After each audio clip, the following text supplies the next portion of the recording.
Excellent. Um, cool. Thank you, everybody. I've introduced myself, so we'll just track in to have a look at fishing licenses and sales and why it matters. Can you click onto the next slide, Alex, please? Brilliant. I know everybody on this call will know what the license is. It's a legal requirement to enable people to fish in England and Wales, subject to conditions on the license, predominantly the number of rods you can use, and subject to local bylaws and permissions from the fishery owner. Having a license requires us to enforce it, to make sure that people comply with the legislation and don't reduce the benefits to everybody else by dodging the payment. And last year we checked over 61,000 anglers, and we successfully prosecuted over 1,600. It's important to note that some of those anglers won't have been checked that year, some will have been checked the year before, and equally people who are checked this year might not get prosecuted until next year if they're fishing without a license, simply because of the time it takes to go through the legal processes to get somebody into court. But it still happens. If somebody is caught without a license, then we do look to prosecute. The most important thing about the license for our point of view at the Environment Agency is that it provides the funds we need to enable us to undertake the fisheries service that anglers tell us they want us to, and that the law requires us to do. It's technically referred to as a hypothecated tax, which means that the money doesn't go to Treasury, which it could do.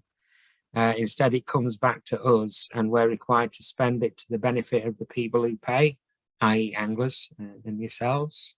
So it's really important to us that we maintain income. Next slide, please, Alex. This chart shows where we are in terms of license sales and income. The blue columns are the amount of money we raise each year, and the blue line across the top is the number of individual licenses that we sell. And hopefully you can see from this that from 2000 through to 2010, we enjoyed a period of steady growth in both the number of licenses and the income we raised. From 2010, though, things started to go into decline. I don't know if you remember, but 2010 was the year that the coalition government came in and introduced the word austerity. And that meant we weren't able to do anything about increasing prices for a long time, amongst other things. But even despite that, license sales and income declined until 2017, where you can see there was a spike in income. That was purely down to the fact that we were able that year to increase the license duty, and it went from £27 to £30 for a standard coarse fishing 2-rod license. But worryingly for us, the underlying pattern of license sales was still declining, and income continued to decline after 2017. Can we move to the next slide, Alex? Thanks. Now, it's important for us, certainly at the Environment Agency, to understand what's happening behind that. And license sales are different from the number of people actually buying a license. If you think about it, somebody could buy an annual license and it counts as one license sale. Somebody might only go fishing 5 or 6 times in a year and buy 5 or 6 one-day licenses, and that counts as 5 or 6 on the license sales chart. So what we've done here is look at the number of actual people. So if you are one of those people who bought 5 or 6 licenses, you only count as one on this chart. It's important to understand the difference. And you can see from this that from 2014 through to 2019, we had a significant decline in the number of individuals buying licenses. We went from nearly 1 million people down to less than 850,000, and that is quite serious. But then, as Alex said, we did see last year in 2020 a significant increase in the number of people buying licenses and getting out on the bank. And what we think is that a lot of people who were perhaps furloughed last year suddenly had a lot more time on their hand. So people who'd been fishing previously went into the garage, dug out their kits, dusted it all off, and went fishing again. But we've also had quite a lot of anecdotal feedback from fishery owners and tackle shops that there were a lot of people starting fishing, going out and getting the cheaper beginners kits and going out to the bank side and learning. And what was really good to see was the way that they were made to feel really welcome by fishery owners and by tackle shops who were trying to help people. And we hoped that a lot of those people would stay fishing this year. But as you can see from the red line at the end of the graph, they haven't. It's not quite as bad as it looks yet because we haven't finished selling licenses for the 21-22 year. So that bottom point will move upwards, but we'll still have lost a significant number of people who tried fishing last year, perhaps for the first time. Can you click again, please, Alex? It's not as bad. Oh, can you go back one, Alex? Thanks. It's not quite as bad as it sounds. If we look at the number of individual people buying licenses at the end of October this year in 2021 compared to 2019, so ignoring the what I call the COVID spike, what we found is that it has been a slight increase. This is only slight. It's actually it's 5,709 more anglers at the end of this October than in 2019. But when you think that it is the first time in over a decade when we've seen any increase at all, it gives us a little bit of hope. And it suggests that what we're doing is having something of an impact. But we also need to look to the future. Can you click again, please, Alex? Thank you. And what we see here is an age breakdown of the people who are buying those licenses. So if you look at the top, each column is a year, and the coloured sections represent different age groups, with the older anglers being at the top and the younger age groups being at the bottom. And what we see is that the proportion of older anglers is getting bigger and the proportion of younger anglers is getting smaller. So in effect, what we have is an aging angling population.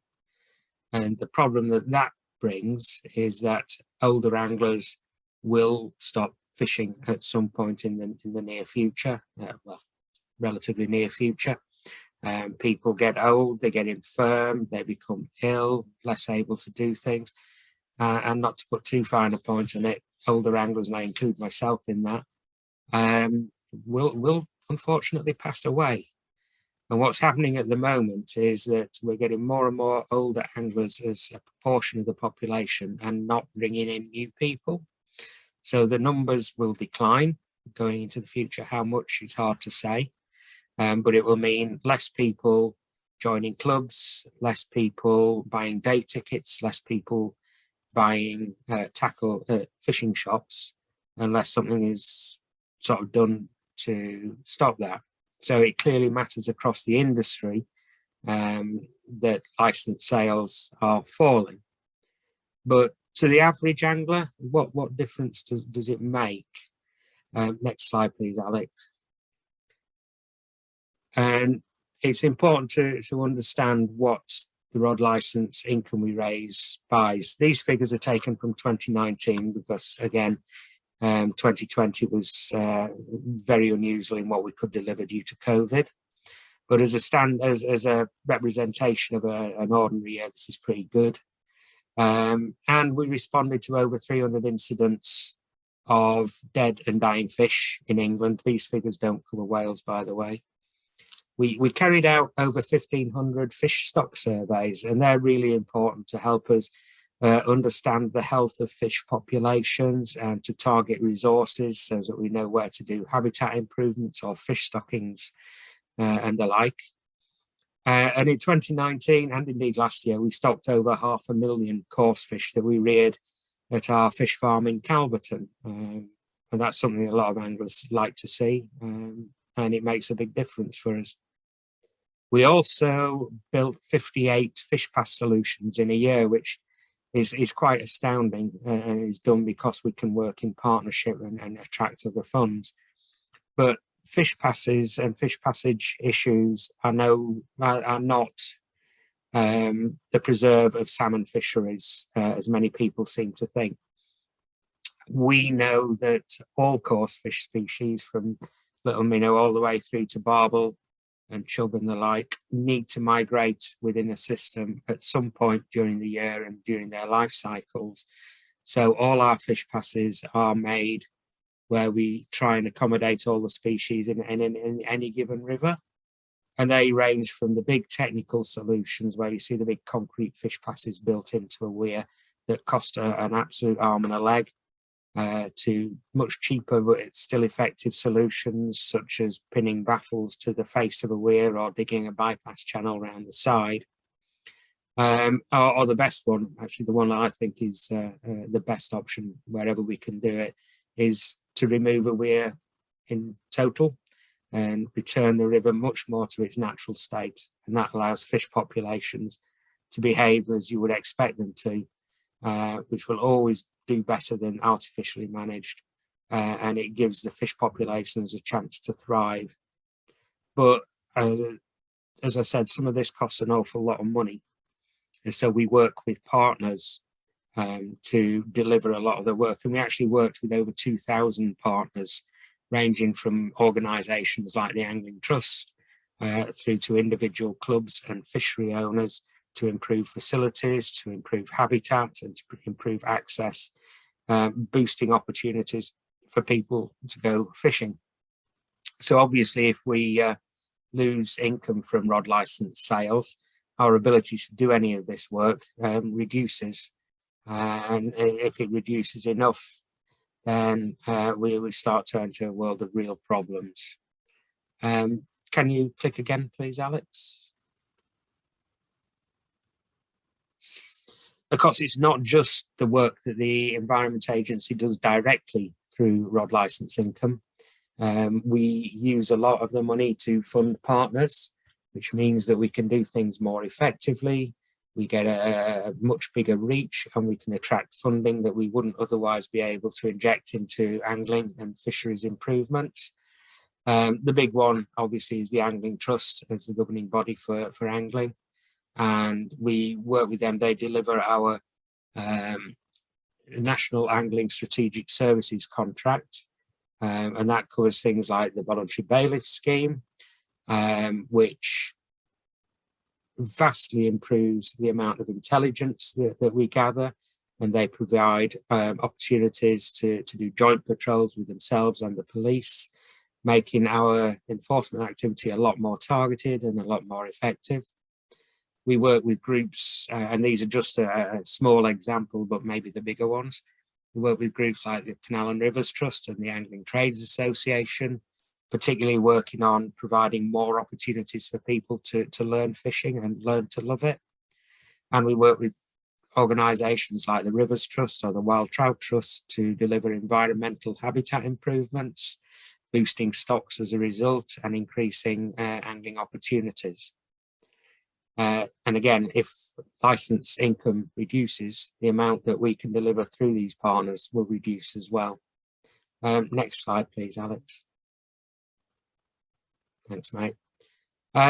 So that begs the question then. We know we've got problems lining up in the future with an aging angling demographic. We're seeing sales and participation drop anyway. So what are we doing to try and improve the situation? One of the things that I actually found quite surprising, because I perhaps just assumed that everybody knows that you need a license, but research that we did showed that there are a group of people out there who genuinely did not know that they needed to buy one, or if they once they'd been told, they didn't understand why and what benefit they got from buying it. It's particularly with the younger groups. I think most people who've been fishing for any length of time know the need, although maybe not the benefits. So one of the things we have to do is ensure that everybody understands the position. And again, with partners, we do a lot to put that out into the media or the social media, and we do a newsletter every month to people who opt into receiving it to demonstrate what the license money is spent on. But at the end of the day, that is working with existing anglers to help them understand the needs and the consequences of not buying a license. If we're going to succeed in bringing more people into the sport, we need to raise the public profile of fishing. And it's fair to say, I think, that while we all understand and enjoy and know what sport's about, there's a huge swathe of the population where it's not even on their radar. It's never occurred to them that fishing is an opportunity, or that fishing is a really positive force within the countryside particularly. And so we've put a lot of effort into PR, more for the sport than angling, than buying a license, because the only thing that will make somebody buy a license is if they go fishing. And we have had a lot of success across all our partners. Fishing has featured on things like the One Show on BBC One, and it's been mentioned on breakfast television. We've managed to get a lot of pieces about fishing into national and local radio, into print media, the national newspapers, local newspapers, and various magazines. We had a really good piece this year in Woman magazine, showing the benefits that angling can bring to women who are very underrepresented in the sport. Having sold the sport, showing the benefits and the good it can do, we then need to promote angling opportunities to a new audience. And our research has shown that there are groups of people who are more likely to engage with angling than not. And using modern social media and the algorithms behind it, we can target communication to those groups who are most likely to engage. And that's not putting things out on the Environment Agency website or the Trust's website, although we do all that to talk to existing anglers. It's reaching people who aren't going looking for angling that's really important. People who haven't thought about it, but once they've seen what it can do and know what opportunities they can engage in, are likely to give it a go and hopefully learn to love the sport like we do. Of course, the partner that's most important in a lot of that is the angling clubs and the fishery owners, yourselves, and others, who actually provide the facilities for people to try fishing, to go fishing. And while we try and work with a lot of individuals, we can't do it for everybody, but what we can do is help promote the sport and promote fisheries and fishing opportunities. And we currently provide things like posters, web banners, and images like the one on the right of the screen, which we produced this year and has gone down well from what we understand. So we do all that, and we can engage and support promotion and media. And we'd really, really like to understand what people want from us to enable us to do that. So it'd be really good if people can come forward with thoughts and ideas and talk to us and talk to our partners as well. So the Angling Trust and everybody else, we all talk to each other all the time. And this issue for us about increasing participation, strengthening the sport and strengthening the resources we can put back into it, it's a really big thing for us. So any thought, please, either today or at a later point, let us know what you would like from us. And I think at that point, hopefully I've explained why the license is important for everybody, both in the industry direct and as individual anglers. So I'll call it quits there and say thank you very much, and thanks to the Angling Trust for asking me along. Thank you. Thank you very much, Steve. Now, that was incredibly insightful and leads us perfectly on to James's segment, which I'll play in a second. So if anybody's got any questions for Steve, please do get them into us now, and we'll follow up as soon as James's presentation has run as well. Good evening, everyone. My name's James Roach, and I'm the Angling Development Manager for the Angling Trust. What I wanted to do this evening was just give you a bit of an overview, a bit of insight into our Get Fishing campaign and some of the work that we're doing all over the country to get more people fishing and ultimately more people going on to buying a fishing licence. So as I mentioned, I'm just going to give a fairly sort of simple overview as to what the Get Fishing campaign is all about, some of the impacts that we've had through the campaign, and some of the successes as well around the work that we've done to get more people fishing, more people going on to buying a fishing licence, and really marketing our sport to non-angling people, which is a really vital piece of the work that is captured in the Get Fishing campaign.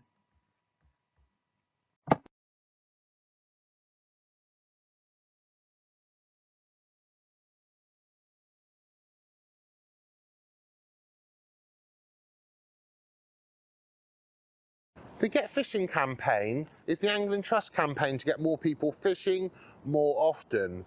Each year, we introduce thousands and thousands of people into angling at hundreds of events all around England. It's something we're very proud of here at the Angling Trust. But don't take our word for it. Let's hear from a few families that have attended events in the last couple of months. What previous events have you been to? Oh, we've been up to one at Ringwood and we went to Longbridge, been to a few lakes, and the children have just enjoyed it so much. It's just such a great thing for us because for some reason they've shown an interest in fishing and I wouldn't have a clue where to start. So it means we get to go out and experience it with an expert, and it's just a really wonderful family experience that we always have together. So we're hoping to try and catch our first ever fish? Yeah. Do you reckon you're going to get one? Yes. You're going to catch a big fish or a small fish? I reckon that big. That big? How big's your one going to be? Whoa! I think she wants a very, very big fish.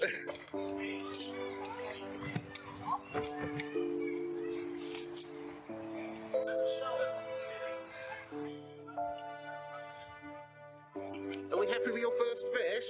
Put your hands down a little bit. That's better. There you go. You need to go back. Yep. There we go, you put it back in. Back in carefully. Nice, and that's it, good girl. Girl. Well done.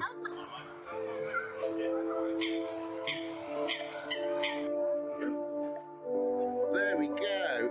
Well done, you.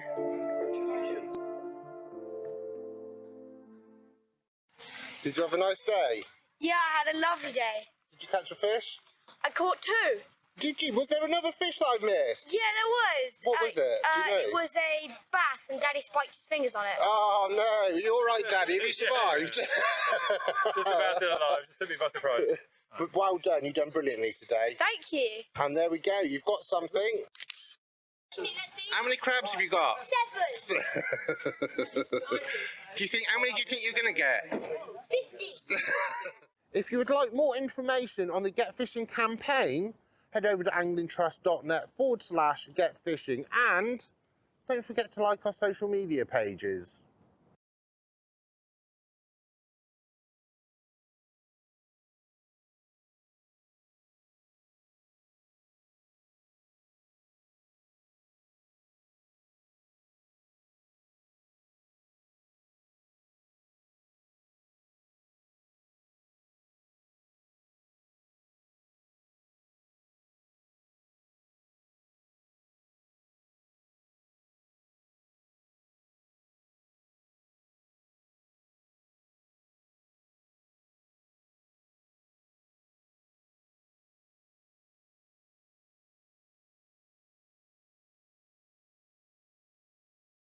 So as you can see from the video, the Get Fishing campaign encompasses all forms of angling, whether that's sea, coarse or game angling, but we're just going to focus on freshwater fishing this evening. Now, the campaign itself is funded by the Environment Agency through fishing licence income as part of the National Angling Strategic Services contract, and it's also funded by Sport England as well. On top of that, we received some commercial support through both Angling Direct and Shakespeare as well. And the big thing about the Get Fishing campaign is it brings together organisations from all over the country, whether that's big national partners such as Get Hooked on Fishing, the Canal Rivers Trust, all the way through to local angling clubs and fisheries. And by working together, working collectively in partnership, we're able to have a much bigger impact rather than organisations working in little silos, doing their own little thing. By working together, we can have a bigger impact on getting more people into fishing and more people going on to purchase a fishing licence.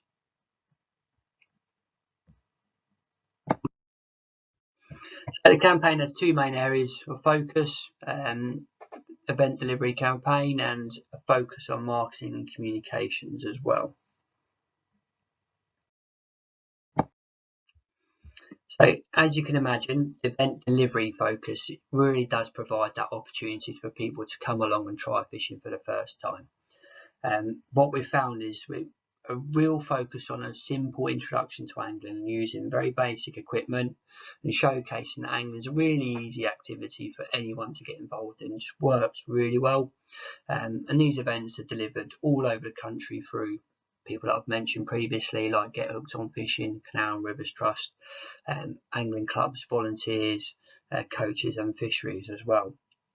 And that sort of predominant audience tends to be family groups. And what we have is a number of resources that we can provide to organisations that are looking to deliver these sort of events. So we have a delivery model called the Get Fishing Awards, which we've developed over the last 18 months or so, which has proved really, really popular, really successful in helping get an individual sort of going fishing, trying for the fishing for the first time, and then encouraging them to put the equipment together and fishing a little bit more independently. And that's based over a delivery of 3 sessions. And the focus of this event delivery is encouraging people to be able to fish on their own. And that's what we want to do. We want to create anglers rather than people that are just trying for the fishing for the first time and not likely to keep on going. So I mentioned the sort of resources that we can provide, like the Get Fishing Award delivery model. We also provide advice and guidance on things like health and safety, so risk assessments, things like that, as well as working with children and young people and safeguarding as well, which is a real consideration, important consideration from our point of view. And we just want to make sure that events are delivered in a safe way so that everyone taking part can enjoy them, whether that's a volunteer from an angling club or someone coming along to try fishing for the first time. We want to make sure that everyone has a really enjoyable experience at these events. So these 2 images perfectly highlight what the event delivery sort of looks like. You can see the Get Fishing Award certificates there, which we can provide free to any club or fishery to provide that sort of model for to encourage people to get into fishing. And also on the other side as well, we're that family focus, so encouraging the whole family to come down and try fishing rather than just a young person. And we just find that really, really helps in encouraging people to keep on going fishing. If you can get the parents involved and you can highlight that you don't need to spend a lot of money on kit, you can get fishing kit really easily. It's not expensive and it's a simple activity in terms of putting things together. It's not complicated in any way. It's not difficult and anyone can do it. We find that really successful in encouraging people to come back on a regular basis, and again focus on encouraging people to become anglers rather than people that try it once and don't come back into a sport, which we want to avoid completely.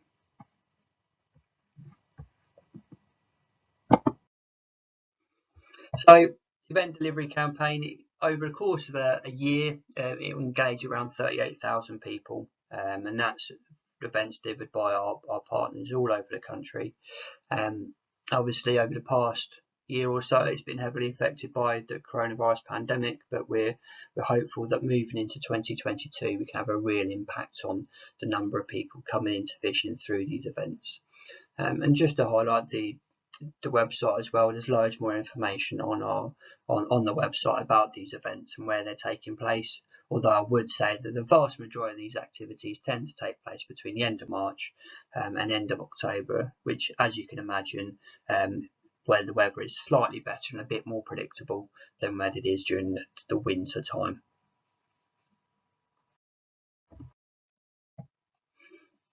So just moving on to sort of the marketing communications approach, that focus is almost broken into two areas.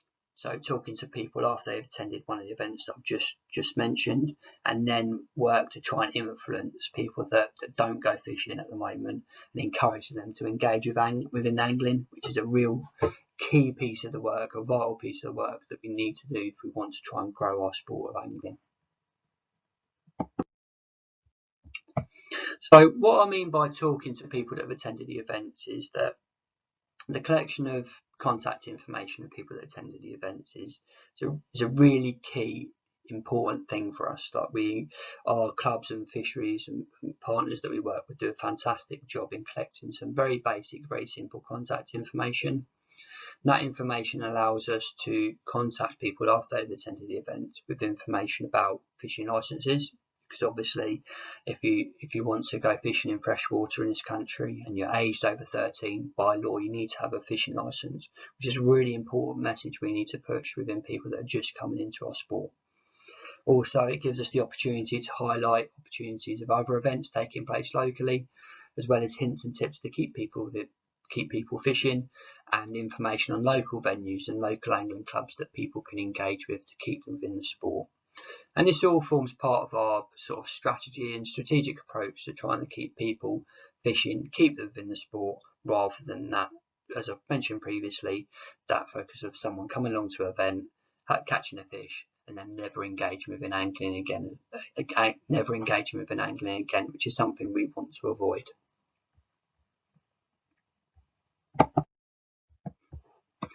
So this sort of moves us on to a key part of the work that the marketing and communications team do within the Get Fishing team, and that's trying to influence a non-angling audience. So whether that's influencing them to engage with an event and book on to attend an event, or subscribe to one of our social media sort of channels, or engage with one of our posts. It's a really key piece of work, and what a lot of the work we do is based around targeting these messages at key audiences. So the marketing team build audiences to focus messages on and messages to, and the family audience is massive for us, and in particular encouraging and trying to influence sort of mothers in particular. They are the key decision maker within the family group, so if we can encourage them to sort of engage within angling, they're the person that tends to book what happens at the weekend or during the summer holidays. So we need to use relatable images and really showcase angling as an activity that anyone can do, and showcase it as a fantastic activity that the whole family can get involved in and enjoy as well. And that's where we can start getting new people into angling and giving them the opportunity to get involved in fishing. So, example of a couple of campaigns recently, we've got Take a Brown Fishing, which ran over pretty much through the summer, so middle of probably, I think it was August to sort of September time. And this is again a partnership approach between ourselves, the Angling Trades Association, and the Environment Agency. It's a really simple campaign which just focuses on encouraging existing anglers to take someone they know fishing. As part of that process, they're able to register for a free one-day fishing license to take that person fishing. Through this campaign, we engaged, I think it was just over 2,000 people that registered to take part, which was a really positive outcome for us. And again, we got some really good exposure from it as well to anglers, and again showcasing what angling is all about through messages from people like Bob Mortimer and Paul Whitehouse, and our own Jimmy Willis, our marketing manager. And just through 2 videos we've had over 180,000 views, which I think is a really positive outcome when it comes to a campaign like this. It just gives us a bit of focus that we can drive during the summer holidays, in conjunction with the event delivery, which is obviously during the summer holidays is a key focus, with lots of events taking place all over the country. So second sort of campaign, just to highlight, is National Fishing Month. And again, it's a campaign between ourselves, Angling Trades Association, and the Environment Agency, and it's all about celebrating what angling's all about. I mean, National Fishing Month's been around for decades, been around for a long time. It was relaunched this summer, and work to evolve it is already taking place with those groups that I've already mentioned. One of the key parts of the campaign is putting angling in the mainstream media and showcasing what it's all about as an activity that a whole family can get involved in. We did a really sort of positive launch the early part of the summer with Jodie Kidd. She brought along her son and her mum to a fishery in Surrey to try fishing with a licensed level 2 angling coach, and had a really enjoyable time. And that actually captured some fantastic images and video content that we're able to use to again highlight what angling's all about and put it in a slightly different way to the way that people stereotype fishing. And we've got some really positive coverage through people. I think the Times covered it and a number of other non-angling publications that were able to utilise that and showcase angling in a really positive way, which helped obviously drive people towards the events that were listed on the Get Fishing website. So it wouldn't be marketing communication sort of topic if I didn't touch on the social media pages. It's important to recognise that the Get Fishing social media pages are very different from those to the Angling Trust. Our audience is people that are either just getting into fishing, have got a little bit of knowledge about fishing, or just getting back into the sport. So we use very sort of simplistic terms, try to avoid too much terminology, and adjust the content to suit. So if you take, for example, the YouTube channel, the Get Fishing YouTube channel, that's got videos about how to set up things like a basic whip kit, float rod, a feeder rod, those sort of setups are really simple but are useful for people just getting into the sport. The social media pages have been really positive actually, and one of the things that it's a growing area of our work. You can see the reach figure on the slide there, and it is a figure that's growing on a month by month basis. And what we're very aware of is using relatable images to the audience as well, and try to avoid too many stereotypical images that we see all too much, and showcase angling as an activity that anyone can get involved in, as an activity that the whole family can really enjoy and be a part of. So in summary, there's a huge amount of work going on all over the country to get people fishing more often. There's an absolute army of volunteers, again, all over the country, are doing fantastic work to give people the very best introduction to angling. Working with both national and local partners, working collectively, we're able to have a really positive impact rather than people working on their own, working in silos. By having this sort of partnership approach through the Get Fishing campaign, we think we're having a really good impact on people getting involved in fishing, and that level of impact is just growing on a year by year basis. As I mentioned, this campaign is underpinned by both that physical engagement with people at events, giving people the chance to try fishing and giving them the opportunity to learn how to do it and put the kit together and handle the fish, as well as a marketing communications strategy based around engaging a non-angling audience. So there's a huge amount of work going on. Within 20 minutes, it's very difficult to go into too much detail, but hopefully it provided a really useful overview and introduction as to what the Angling Get Fishing campaign is all about. But then my contact details, as I mentioned, there's loads more information on the Get Fishing page of the Angling Trust website, loads of really good news stories and case studies about the fantastic work that the clubs and fisheries all over the country are doing to get people into fishing. It's always important to remember that within angling, someone has taken their time to show you how to fish. My dad took time out to show me how to fish and show me how to fish properly, and I'm starting that journey myself with my little girl to show her how to fish, and I'm absolutely loving the experience. Catching a fish, unbelievable experience, unbelievable feeling, but showing someone how to fish and seeing them catch their first fish is an unforgettable experience, and I would always say that people should do it if they get the chance. And as I said, we're here at the Angling Trust to support people through that process to enable us to get more people fishing more often.